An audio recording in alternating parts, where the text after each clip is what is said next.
This video will show you how to use the Library Catalogue to find books and other materials that are based on primary sources, to search for specific primary sources such as letters or diaries, and to find recent historic events and historical news sources. There are several approaches to finding primary sources using the advanced search form from the library homepage.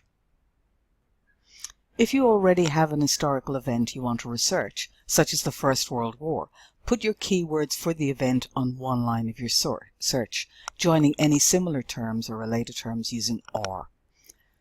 Enclose any phrases within double quotes so that the terms are found together. This tells the system to find any of these phrases in any field of the record, so it's a very broad search.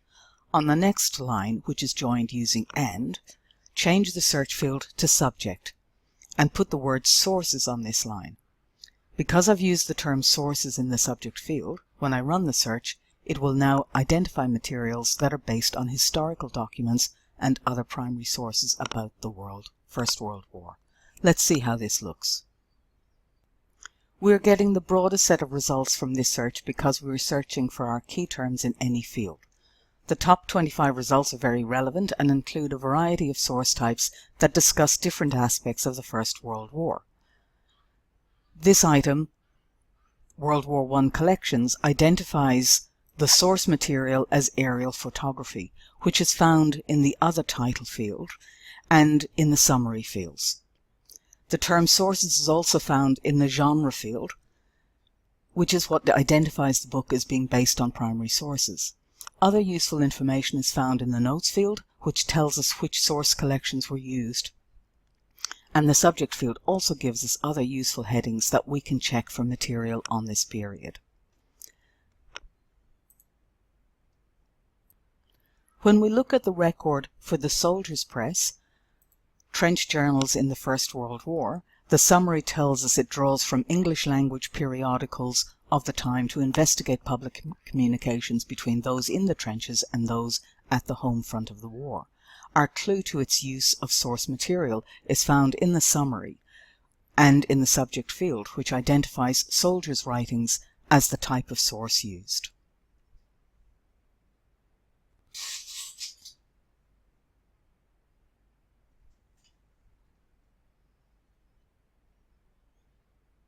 As there are a lot of results from this search, I could refine it by adding more keywords to find a specific event from this time, such as the Gallipoli campaign or the sinking of the Lusitania. I'm going to add the term Gallipoli and run the search again, and I now find that I have less results, all of which are related to the Gallipoli campaign during this period of the war.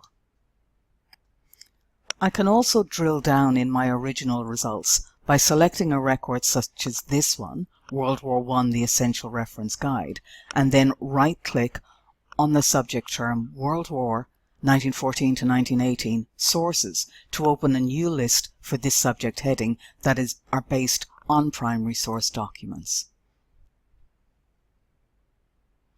A final approach to searching this topic is to use your key term as a subject search, in addition to using sources as a subject search. This will only find material that is identified by the exact subject phrase I'm using. It will miss other terms we might use for World War I, such as the Great War or the European War. When I run this search, I get more results based on primary sources than I did for the subject heading World War 1914 to 1918 Sources. So you can see from this that the Library Catalogue is a very layered discovery tool, and you need to try different combinations of terms in different search fields to get the most useful and relevant results for your topics. Being more like Google than an index, searching the Library Catalogue well is a method rather than a precise formula, but knowing the correct method points you quickly in the direction of the sources you're looking for. We've identified how to find books based on primary sources. Now we'll find primary sources using a specific source type. If you're researching the 17th to 19th century Grand Tour tradition and you want to find first-hand accounts from travellers, such as letters or diaries, do the following. Put the phrase Grand Tour in an any field search and select Contains Exact Phrase, or enclose the phrase in double quotes so the words are found together in the results. Use the word letters in the subject field for the second line of your search. This is telling the system to find material identified by the exact phrase Grand Tour that is drawn from letters or similar source types. The results of this search come from archives, manuscripts, diaries, and correspondence. This information is located as before within the record. When we look at the record for this book, Drake Papers, Drafts of Letters of William Drake to his son on the Grand Tour, we can see that it is catalogued as personal correspondence, located in Buckinghamshire Archives. It's available online through one of the Adam Matthews historical databases that the library subscribes to.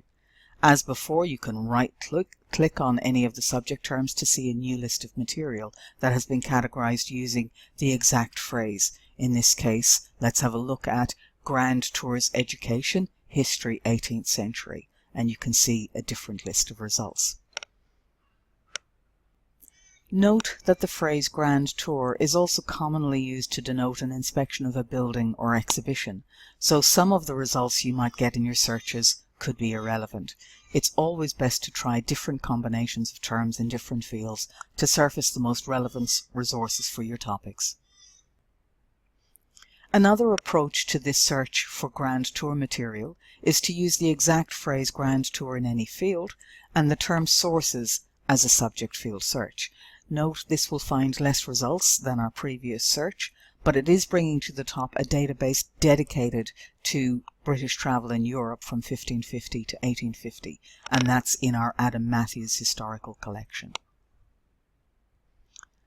This search also finds content from other disciplines, so the best way to exclude these is to use the subject pane on the left and either exclude the items you don't want by ticking the box on the right, or keeping items that you do want by ticking the boxes on the left.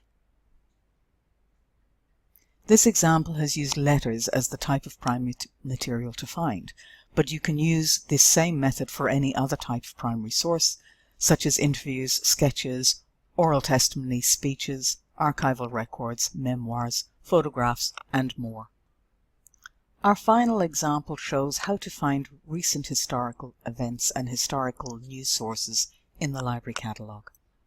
To find newspaper articles for an historic event, do an exact phrase search for your topic, for example, the Sydney Harbour Bridge.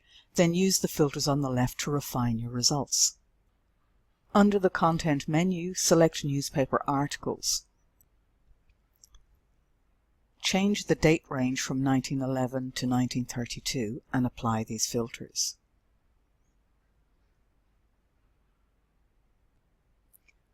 Our results show news articles about different stages of the Sydney Harbour Bridge from conception to opening. You can click through to the online resource from within the record. A different approach is to find news sources from an earlier century. To find material prior to the 1800s, for example, do a subject search for the phrase early works to 1800. Before you run the search, choose newspapers from the material type panel on the right of your search field and then run the search. You can see that the results come from 18th century journals, many of which are contained in the historical news collections that the library subscribes to. This is a useful way to surface historical news sources through the Library Catalogue, especially if you aren't familiar with the databases that you might use for this. The Library Catalogue is a great tool for researching historical content. However, not every source will be findable here. This is because many primary sources are held in subject-specific databases, and it would be impossible to index every single item from them in our catalogue. In this video, we have found a database dedicated to historical documents from and related to the Grand Tour, but if you want to find a specific item from this collection, you'll have to search within the database itself. To find primary sources databases in the Library Catalogue, do an any field search for the phrase primary sources, then limit the material type to databases in the Content menu. The results will only include databases with primary source content from many different fields. To find history databases, use the Browse section of the library website and drill down to the subject area Arts and Social Sciences. Select the Humanities tab and then scroll down to see a selection of recommended history databases. you can click on the View All link to see the full list of history databases that the library subscribes to. Thank you for watching.